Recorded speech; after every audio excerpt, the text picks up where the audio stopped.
YouTuber Anvesh గత కొంతకాలంగా betting apps కు వ్యతిరేకంగా వీడియోస్ చేస్తూ వైరల్ అవుతున్న సంగతి మనందరికీ తెలిసిందే. ఎవరెవరు బెట్టింగ్ యాప్స్ ప్రమోట్ చేస్తున్నారో వారిపై అన్వేష్ వీడియోలు చేస్తూనే ఉన్నారు. ఈ నేపథ్యంలోనే అన్వేష్ 2 రోజుల క్రితం కొంతమంది సెలబ్రిటీస్ గోవిందా అనే బెట్టింగ్ యాప్ ప్రమోట్ చేయడంపై మంత్రి నారా లోకేష్, డిప్యూటీ సీఎం పవన్ కళ్యాణ్లకు ఫిర్యాదు చేస్తూ ట్వీట్ చేశారు. పవిత్రమైన వెంకటేశ్వర స్వామి పేరుతో గోవిందా అనే బెట్టింగ్ యాప్ ని కొన్ని సంవత్సరాలుగా పేరు మోసిన సినీ తారలు తమన్నా ఇంకా చాలా మంది ప్రముఖులు ప్రమోట్ చేసుకుంటూ వస్తున్నారని కూడా తెలిపారు. టెలిగ్రామ్, ఇన్స్టాగ్రామ్, ఫేస్బుక్ వెబ్సైట్ లో ఈ రోజు ఏప్రిల్ 16 వరకు బెట్టింగ్ లో నిర్వహిస్తున్నారని కూడా పేర్కొన్నారు. అమాయకమైన యువతను వీటి నుంచి కాపాడాలని, తగిన చర్యలు తీసుకోవాలని కూడా కోరారు. దీనికి మంత్రి నారా లోకేష్ రిప్లై కూడా ఇచ్చారు.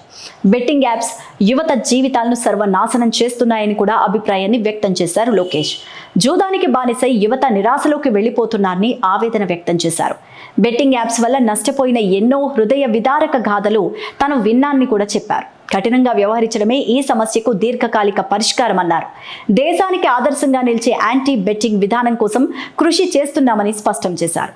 బెట్టింగ్ యాప్స్ నుంచి ప్రజలను కాపాడేందుకు కావలసిన అన్ని చర్యలు తీసుకుంటామని కూడా హామీ ఇచ్చారు నారా లోకేష్.